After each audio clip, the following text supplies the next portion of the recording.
friends and get that.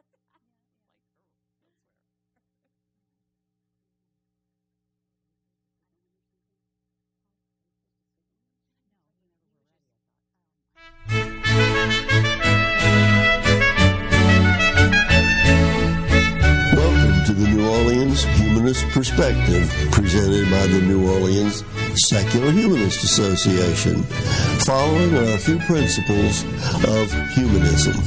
We're committed to the use of science and reason for understanding the universe and for solving human problems. We're skeptical of untested claims of knowledge, but we're open to new ideas. We are concerned with securing justice and fairness in society and in ending intolerance and discrimination. We are committed to the total separation of religion and government. We affirm humanism as a realistic alternative to the theologies of despair and the ideologies of violence. We reject the concept of an afterlife and believe in living a full and rewarding life here and now. We value and respect each individual's right to judge and lead their lives according to their own position, as long as it's respectful of other people living in a free society. We hope you enjoy today's program and others in the weeks to follow.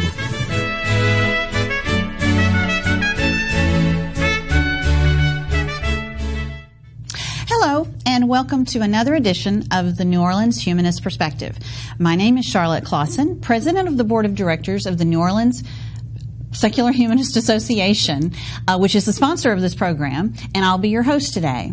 If you'd like to know more about NOSHA, please go to our website, www.nosha.info, and you will find out more about our upcoming activities and events and how you can become a part of our community.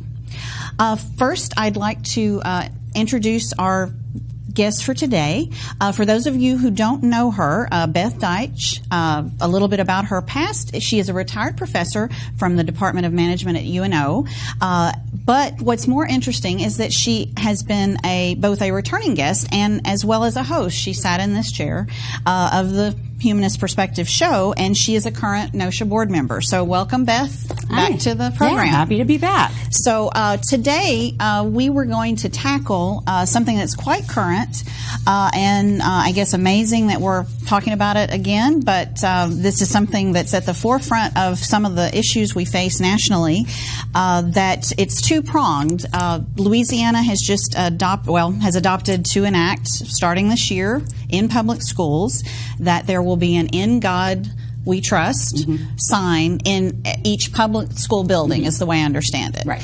And on another prong of this is that there is something that is behind this that I think, depending on how you'd like to tackle it, we'll go through it. Yeah, it's actually Americans United first sort of brought it to public's attention. That's Americans United for the Separation of Church and State, which is both believers and non-believers, anyone who is interested in keeping church and state separate.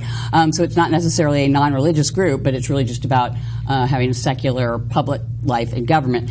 And they noticed last year they kept seeing some of these same bills coming up in all these different states, and they're like, what is going on here? And one of their researchers uncovered and made public this document for an onslaught called Project Blitz that is creation of the religious right. It is most notably put forth by the Congressional Prayer Caucus Foundation, and they form, there's like the Congressional Prayer Breakfast is the national one, and then there's state versions of this, and they've been setting up their state versions of this where they get together with legislators and talk about what they would like to have passed. And it's along with wall builders and the National Legal Foundation that are both run by a Republican Party operative called David Barton, who's a Christian nationalist. Christian nationalist movement. Yeah, that's basically what this is it is a very specific playbook. They actually refer to it as a playbook for how to make America essentially a theocracy.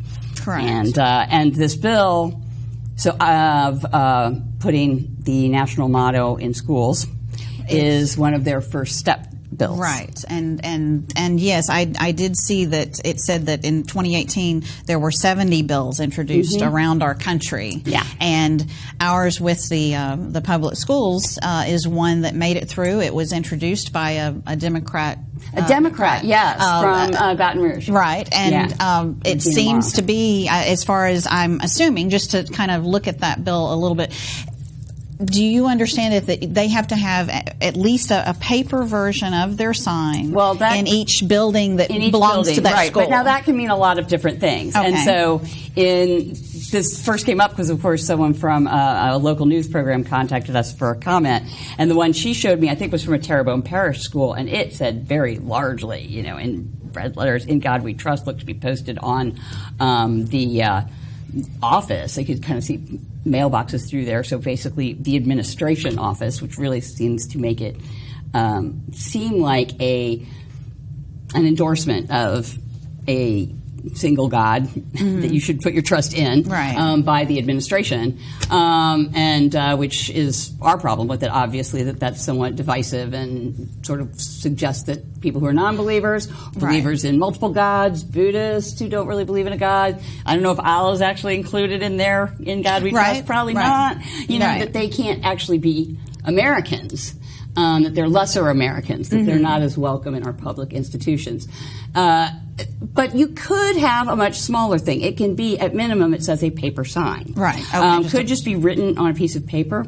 One thing that's come out in the past few days that I think is just delightful is in Kentucky, where they had a similar law and did not specify, as ours does not specify size or placement. Some of the bills do specify size and placement, but they framed an enlarged dollar bill and put it on the wall and said, "There we go.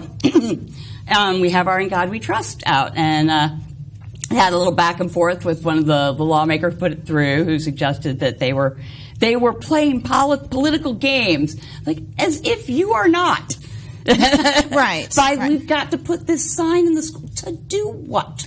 Yes, and what is it supposed to accomplish? Well, and it seems that people are fixating on the fact that they feel like it is a part of our history as a country, which of course puts it in the realm of, well, then something like that could be talked about and discussed in history classes, of course, and should be.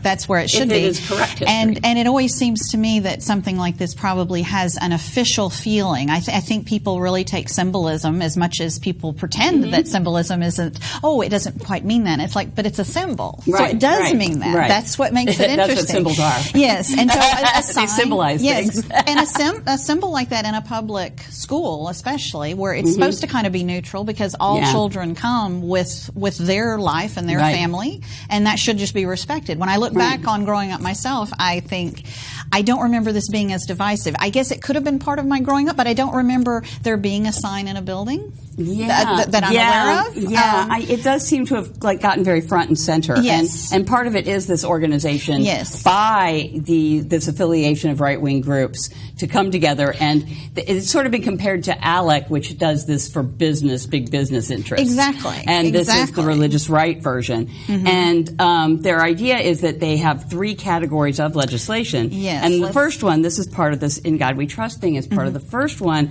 that their 3 categories are divided by how much opposition they think they will get.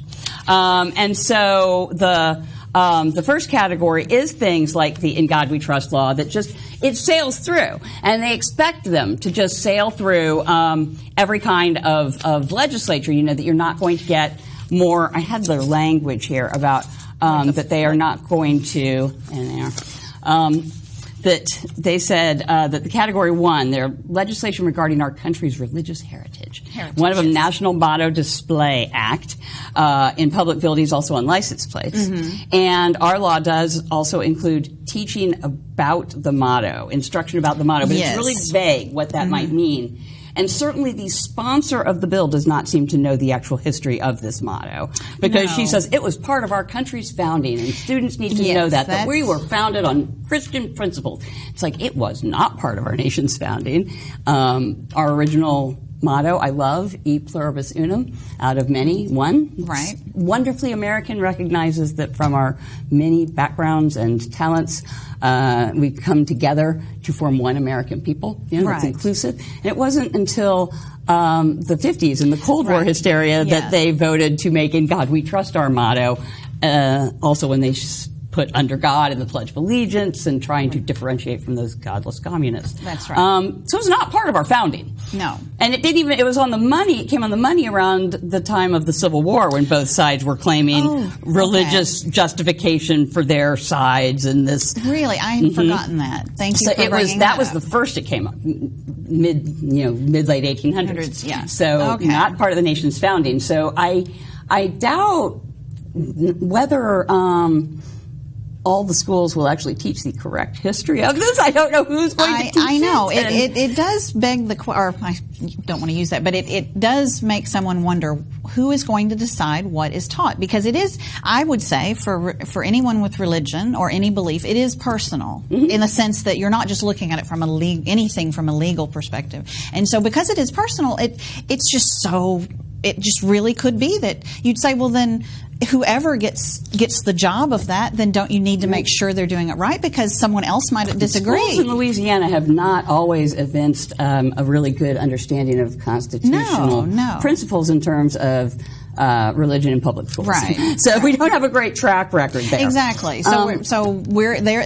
All these people have to entrust it to a few people who are going to have it in their curriculum, I presume. Right. And that just seems just fraught with all kinds of confusion. Yeah, it might be good. Problems. Some schools probably will teach the real history. Some may teach this weird made-up history where we were founded on Christian principles. On their own personal thing. Despite the fact that really even the most cursory reading of any of the documents or correspondence from the founding fathers, who they claim to revere, shows that their whole thing was like, this is what makes this country so great, is that we are the first ever country to just be separate from religion. For our government to be totally secular, that's so exciting. That's what makes America this incredible new experiment, this new thing, this fabulous thing. We are secular, They're so excited about it, and that really is the defining feature that makes America unique.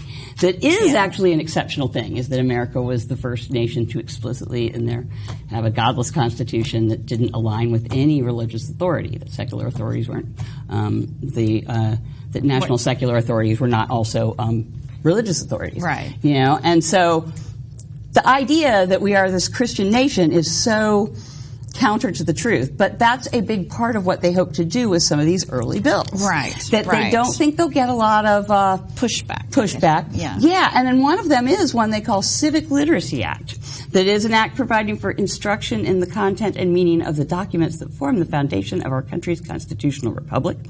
And I think that selected founding documents. And so again, just like we said, I don't really. And so that's a Category 1 type bill. These are Category 1s. Also, Religion and Legal History Act that wants an appropriate presentation of the story of the role of religion in constitutional history. Yeah, there really isn't any, except negatively. There's a lot of negative. Like any mentions of religion in the Constitution are negative things. There shall not be a religious test. Right. Congress shall make no law infringing. They're all just things about religion over there. Right. There's no positive inclusion of religion in the country's founding documents at all, or our legal basis. It's kind of fascinating, the fact that you mention the founding history, and when you look at even the country's development from the time a group of people who came over who were trying to possibly pull away from a controlling religion, and and this is my probably simplistic understanding of it. But to have that happen in our history, and then to realize how quickly the tribal influence but it really should be my interpretation, and and while we're here, that's just going to be easier if we just go with, and then someone else comes to me, and then we get to fight because it's like, but no, yours is not quite that good. Individual colonies were like that. They were set up as their own little mini theocracies, and they were like people who aren't us out because they were a kind of religion that was not respected in whatever country they came from. But when we came to pull together as a united state to form a country that would encompass all of these various religious settlements and communities, the overarching government had to be held together by something other than religious authority, and it is authority garnered from the people. We the people are the source of authority and power in American politics, or they're supposed to be. But they wish to teach a different kind of history, and then once they do that, so once you get everyone thinking, yeah, we're a Christian nation, we're founded on Christian principles, people say it now even, they're really starting to get that myth going. Which is the point. Total myth. Then they can move on to more ones that may get more legislation. The ones in Category 1, they the playbook says that they are that they will probably not have any kind of opposition whatsoever, that you'll get legislators comfortable with the subject matter by seeking these small victories, and they say, okay, you may get some attacks that say the legislation is not necessary or people have more important things to do, but these type of attacks normally come from opposing legislators, pundits, and editorial boards, but they don't have much impact on the legislative process because they don't garner much outside organized opposition. So these are ones we should be able to get through easily. Right. As we saw. Yes. A Democratic senator, a Democratic governor. It was unanimous. Everyone's down for it. Because to go against it would be that is something that would somewhere down the line possibly look bad, that you somehow did not support. They refer to it as faith baiting. Faith baiting, yes. Faith baiting, that you, if anyone who opposes your Christian Dominionist bills should be cast as being against your freedom to express your religious views. Right. And they use the religious freedom terminology a lot, and to them that means freedom for them to dominate the public sphere. Exactly. It never means freedom for any other religions, of course, or not. People who do not believe. Of course, it's really the opposite of true religious freedom. So then after they get some of those things through, the idea is the next ones also still kind of symbolic, but they think they might get more pushback. They are resolutions and proclamations recognizing the importance of religious history and freedom. And so they have their own version of a Religious Freedom Day, which is kind of the opposite of Real Religious Freedom Day. They are asking for a proclamation recognizing Christian Heritage Week. I don't see any other Heritage Weeks. Christian Heritage Week. So notice the Judeo just dropped off there. They like to say Judeo-Christian now and then, but there's really nothing Judeo in it. Okay. So it's Christian Heritage Week. Proclamation recognizing the importance of the Bible in history. All of these things are model bills that are included in this playbook that they give to legislators to say, here, just fill in your state, just fill in, fill in the blanks, submit it. Proclamation recognizing the year of the Bible. And things like this. And they say, okay, they may be a little more divisive because they're favoring Christianity or Judaism over other religions, but legislators shouldn't worry too much, the playbook says, because those arguments often don't play well among members of the general public and won't be detrimental in elections. Wow. So they're analyzing it from a political standpoint of their career that as a politician. That is entirely what that 1, 2, 3 thing is. 1, sail through, no opposition, like we saw with our own In God bill. We Trust. 2, Category 2, all these proclamations that are very Christian in nature. You may get some pushback on this. Notice, though, this is symbolic but more in your face about the Christian favoritism. Right. So they've gone from symbolic and kind of vague to symbolic and very in your face Christian to the third stage then, which is not symbolic at all. Right. The ones in third stage are when there are things that actually start denying civil rights to others. And it seems what's interesting though about that is it feels like there have been bills across the country and at a federal level that have been very much tackling the religious liberty protection in terms of everything from the cake baking and LGBT issues. The RFRA Act. The Religious Freedom Restoration Act. Okay. And that was put in federally, and now they're trying to get this in every state of something like that, some kind of state RFRA, and so that the state applies at least the same level of protections for Christian people as their national one does, and hopefully more. They have models for even more protection of religious freedom, but again, it's really never in practice anyone else's religious freedom. It's always and that's what's interesting, and I think it's so sad, and we always talk about this, that other religious groups, like if high schools are having prayers, just as an example, I know there's some issue about that perhaps they aren't supposed to do that, but it's student-led. And I always think, well, then, if you are the Hindu child, the high school student, you feel very left out. Well, you don't belong. You're not one of us. But it's interesting because I always think it's so sad that child doesn't stand up and say, well, gosh, if they're doing their prayer, then I should get in line and do my prayer, and they should just welcome me, because isn't that what this is for? We've seen what happens to people who buck the yes, no, I'm not the Christian prayer at wherever. Yes, I'm not saying that it's practical. They are horribly harassed. Yes. And often hounded out of town. Yeah. Yeah, I'm just saying in an ideal sense that it would be that. Wouldn't it be nice if that was the case? I mean, like they have these things that are.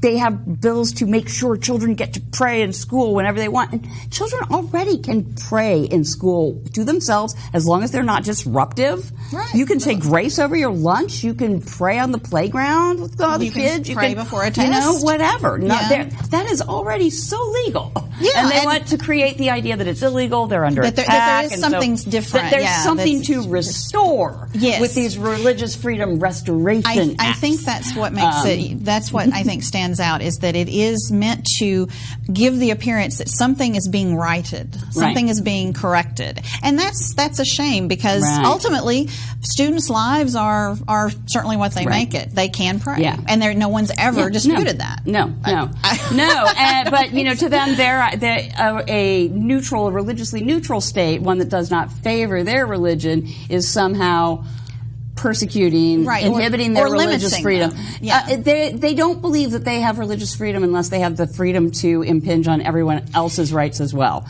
Not just their freedoms to worship as they see fit, but freedoms to, for example, use birth control if you want to or not. Freedom to get divorced or get marry whoever you want or not. Adopt children, which is one that is very prominent. Yes. Various things that people can do that do not conflict with their own conscience or their own religion, but that conflicts with this Christian right version of biblical morality, and so they wish to impose that on everyone. Right. Yes, that's what makes it always so curious, because I think to myself, well, it's hard enough to get yourself to do what you think you should. I mean, if you just evaluate yourself and you're intent on worrying about other people, and that seems to be a very collective need for that movement. Yes, that they need to reach out and say, oh, well, see, don't worry about me. I'm wanting you to live that life, to not have birth control or not do what you and so it's kind of interesting. That's so much pressure. Right. Well, one of the things that it's really interesting, though, is that they tell legislators, though, not to say, especially when you get to the things like allowing government-funded adoption agencies to not place children with gay couples or divorced couples or single parents or whatever they think is not, a racially mixed couple, whatever is not okay with their vision of America, or the things that could allow medical professionals to refuse to treat, say, transgender individuals or things like that. And they say, that you shouldn't say that. You should say that even though these are going to be some of the most hotly contested things, and so you should not say we want them to do this because it's biblical morality, but rather you should say that there's all of this social science that supports government's compelling interest in doing these things, and it's garbage science. Right. It's not valid at all. It's just.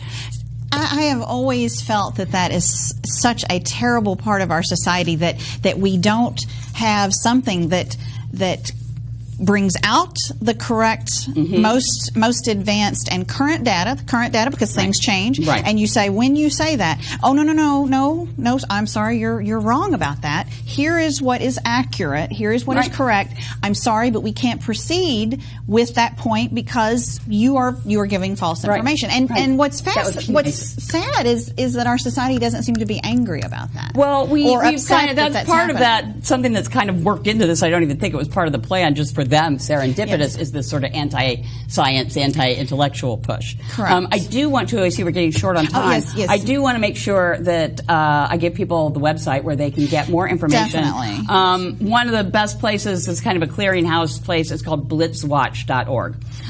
Just one word, Blitzwatch. I love that they named their project after a Nazi military strategy. Oh, right. Okay, whatever. Blitzwatch.org, and they keep track of the bills that are produced, and they're the ones who noted that there's like at least 74 proposed that passed in 2018 from 300 proposed at that time. 200 were proposed in 2017. And so even Project Blitz is going, look, we had an 800% increase from 2016 to 2017, another 800% increase 2017 to 2018. And their goal is clearly to make this a Christian nation for Christians, by Christians, privileging Christianity, and have that be intertwined with the government.